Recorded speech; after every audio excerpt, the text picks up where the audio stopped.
नमस्कार, आप देख रहे हैं दैनिक साथी हरियाणा। साथियों, कांग्रेस नेताओं पर राष्ट्रीय गीत वंदे मातरम का अपमान करने का आरोप लगाकर पूरे देश में भाजपा सड़कों पर है। इसी कड़ी में रविवार को रेवाड़ी में भी भाजपा नेताओं की ओर से नवनियुक्त प्रभारी डॉक्टर मदन लाल गोयल के नेतृत्व में कांग्रेस के खिलाफ कैंडल मार्च निकालकर शहीदों को नमन कर कांग्रेस के खिलाफ जमकर नारेबाजी की गई। विधायक लक्ष्मण सिंह यादव ने यहाँ तक कह दिया कि कांग्रेस नेताओं ने हमेशा ही ऐसा किया है। वहीं प्रभारी डॉक्टर गोयल ने कहा कि ऐसा पहली बार नहीं, कांग्रेस पहले भी राष्ट्र का अपमान करती आई है। इस दौरान जिला अध्यक्ष वंदना पोपली से लेकर अनेक भाजपा कार्यकर्ता मौजूद रहे। बता दें कि एक दिन पहले ही रेवाड़ी भाजपा के प्रभारी नियुक्त किए गए डॉक्टर एमएल गोयल का भाजपा कार्यालय में जोरदार व गर्मजोशी से स्वागत किया गया।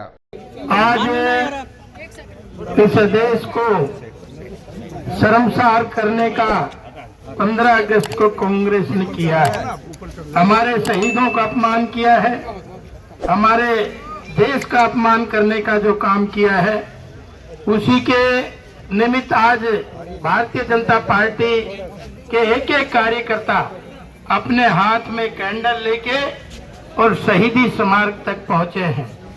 इस कार्यक्रम में हमारे यहाँ के प्रभारी, नवनियुक्त प्रभारी आदरणीय मदन गोयल जी, हमारी जिला की अध्यक्ष वंदना पोपली जी और सभी सम्मानित साथियों, पदाधिकारीगण, मंडल अध्यक्ष, जितने भी पद अधिकारी हैं, भारतीय जनता पार्टी के समर्पित निष्ठावान कार्यकर्ता साथियों, आज ये रोष प्रकट क्यों करना पड़ा? क्योंकि कांग्रेस की तो शुरू से ही कहा गया है, उनकी नीति में भी खोट है, उनकी नीयत में भी खोट है, उनके नेता में भी खोट है। उसी का परिणाम है कि बार बार इस देश के साथ अनदेखी करना और विदेशों से हाथ मिलाना। आपने देखा होगा कि आजादी हमें उन वंदे मातरम गीत के नीचे खड़े होकर एकत्रित होकर लड़ने का अवसर हमारे पूर्वजों ने किया था। आज उनका भी अपमान कर रहे हैं। ये बड़ी दुखदायी घटना हमारे देश के साथ। वंदे मातरम गीत के नीचे 6.5 लाख लोगों ने अपने प्राणों की आहुतियां दी थी, तब जाके कहीं आजादी हमें ये मिली थी। लेकिन ये नहीं चाहते कि ये देश लगातार आजाद रहे। कहीं जाके चाइना से हाथ मिलाते हैं, कहीं पाकिस्तान से हाथ मिलाते हैं, कहीं जाके कहीं मीटिंग करते हैं। तो इनकी तो मंशा शुरू से ही इस देश को तोड़ने की रही है। इनकी मंशा तो शुरू से ही देश को नुकसान पहुंचाने की रही है। लेकिन आज देश की जनता जाग चुकी है, देश की जनता पहचान चुकी है कौन राष्ट्र भगत है और कौन देशद्रोही है। तो आज आपने इन देशद्रोहियों को देखा, जिस वंदे मातरम का किस तरह से अपमान किया। लेकिन आज देश की जनता एक एक जागरूक होकर इस बात को पहचान रही है। और भाई ये तो सदा ही अंग्रेजों के साथ थे, वरना तो 1857 से लेके 1947 तक 90 साल आजादी कितने लोगों ने अपने प्राणों की आहुतियां दी। अगर ये वाकई में ही देश के साथ होते तो 1857 में ही हमें आजादी मिल गई होती। और आपने तो देखा है, ये क्षेत्र तो रणबांकुरों का क्षेत्र है। यहाँ तो भावनाओं से देश के प्रति माँ भारती से जुड़ा हुआ ये क्षेत्र है। और लगातार आप देख रहे होंगे, चाहे वो बड़गांव की लड़ाई थी, चाहे हाजीपीर की लड़ाई थी, चाहे गोवा की लड़ाई थी, चाहे चसूल की लड़ाई थी, चाहे रजांगला की लड़ाई थी, और भाई चाहे कारगिल की लड़ाई थी, चाहे शांति सेना की लड़ाई थी, सब में चाहे अक्षरधाम पे अटैक था, तो सब में यहाँ के लोगों ने अपने प्राणों की आहुतियां देते हुए देश की माँ भारती की रक्षा करने का काम किया। उसी वंदे मातरम के नीचे खड़े होकर इस तरह का जज्बा और जज्बात हमारे लोगों में पैदा हुआ। और उसी का कारण था अगर हमें आजादी मिली। अगर इसमें आजादी में कोई पिंचर करने वाली थी तो वो कांग्रेस का संगठन था। तब 90 साल हमें लगे, वरना 90 साल कोई छोटा मोटा अरसा नहीं होता। कितने लोगों ने अपने प्राणों की आहुतियां देने का काम जो किया है। और ये इलाका तो वैसे ही सैन्य इतिहास अपने आप में समेटे हुए है। कितनी ही लड़ाइयां रही। नेताजी सुभाष चंद्र बोस की सेना में भी आपने देखा, हर गांव से, हर गली से उनकी सेना में भी आईएनए के जवान हमारे थे। ठीक उसी तरह से राव तुलाराम के नेतृत्व में 5000 लोगों ने अपने प्राणों की आहुतियां दी। तो वही ये क्षेत्र है। और वही जंगे आजादी की रक्षा करते हुए भी अपने प्राणों की आहुतियां देने वाला अगर कोई क्षेत्र है, वैसे तो पूरा हरियाणा प्रदेश ही है। अगर 10वां आदमी सेना में है, लेकिन यहाँ का तो अलग से इतिहास लिखा जाए तो भी बहुत कम है। क्योंकि आपने देखा जब चसूल का युद्ध था तो उसने 118 में से 114 लोग जो थे जो शहीद हुए थे वो मेरे इस इलाके के थे, इस दक्षिणी हरियाणा के लोग थे, वो चाहे किसी भी बिरादरी के थे, लेकिन 114 के 14 लोगों ने अपने प्राणों की आहुतियां देते हुए और मां भारती की रक्षा करने का काम किया। और अब ये अपमान जो कर रहे हैं लोग कांग्रेसी, इनको तो सबक जनता ने वैसे भी सिखा दिया है, रया से इस बार सिखा देंगे। क्योंकि आज लोग देश के प्रति एक राष्ट्र भक्तों का टोला अलग अलग समाज से अलग अलग उनसे आज वो जमाना चला गया जो सब दादा लाई चलती थी। आज तो अच्छे कार्यकर्ता उभर के बाहर आते हैं और मां भारती के लिए लड़ते हैं। इसलिए आप सब लोग इतने एक कॉल पे सारे इकट्ठे हुए, क्योंकि ये मैसेज सुबह ही मिला जैसे जिलाध्यक्ष जी ने बताया, और एक कॉल पे इतने ज्यादा इकट्ठे हुए हम सबको, इससे साफ जाहिर है कि आपकी भावनाएं भी मां भारती के साथ जुड़ी।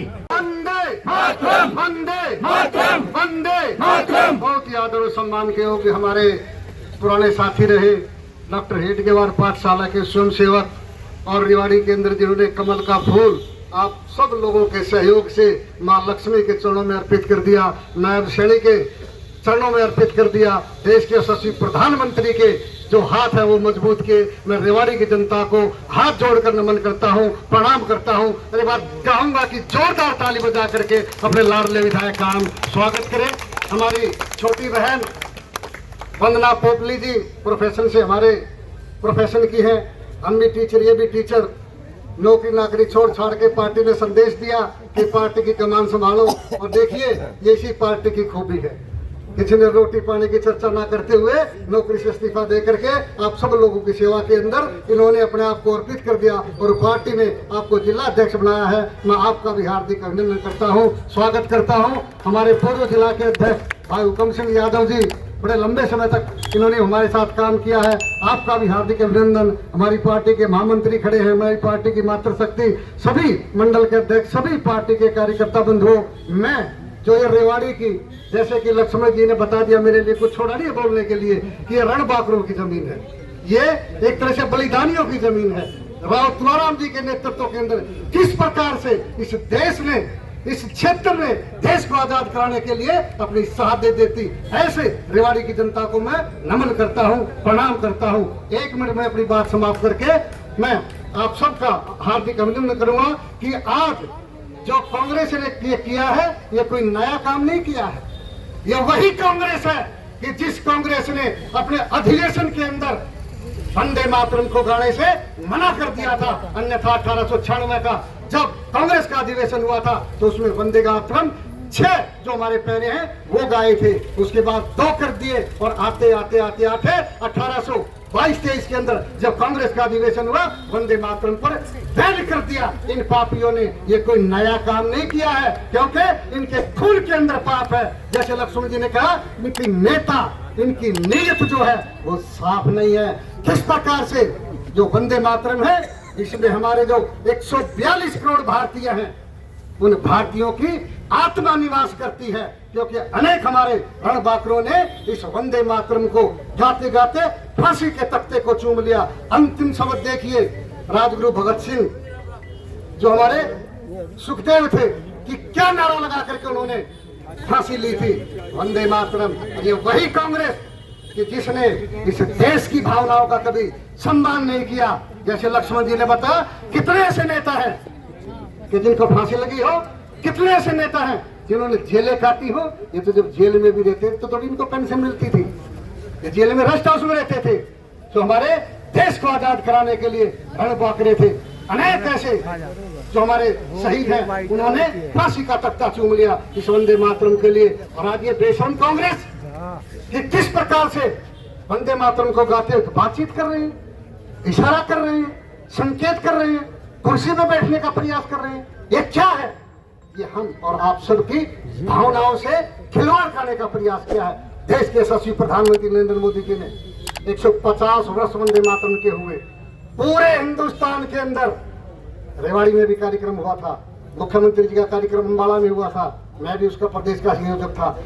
जन जन तक वंदे मातरम को पहुंचाने का देश के प्रधानमंत्री ने जज्बा दिखाया और आज पूरे विश्व का यदि सबसे लोकप्रिय नेता है वो देश के यशस्वी प्रधानमंत्री नरेंद्र मोदी, और उसी का आपने प्रेम दिखाया, स्नेह दिखाया कि तीसरी बार केंद्र के अंदर आपने नरेंद्र मोदी जी की सरकार और तीसरी बार नायब सैनी जी की सरकार राव इंद्रजीत को छठी बार बना करके आपने देश के प्रधानमंत्री जी के हाथ मजबूत किए, लक्ष्मण यादव को आपने जिता करके नायब सैनी के हाथ मजबूत किए। कहने का क्या अभिप्राय है कि मैं इस रेवाड़ी की जनता को सत सत नमन करता हूं और इतना ही कहता हूं कि आने वाले समय के अंदर जो रेवाड़ी की जनता है इसी तरह से जज्बा दिखा करके, इसी तरह से देश प्रेम दिखा करके हम सबका, पूरे हरियाणा का ही नहीं हिंदुस्तान का ही मार्गदर्शन करेगी। बोलिए भारत माता की जय, भारत माता की जय।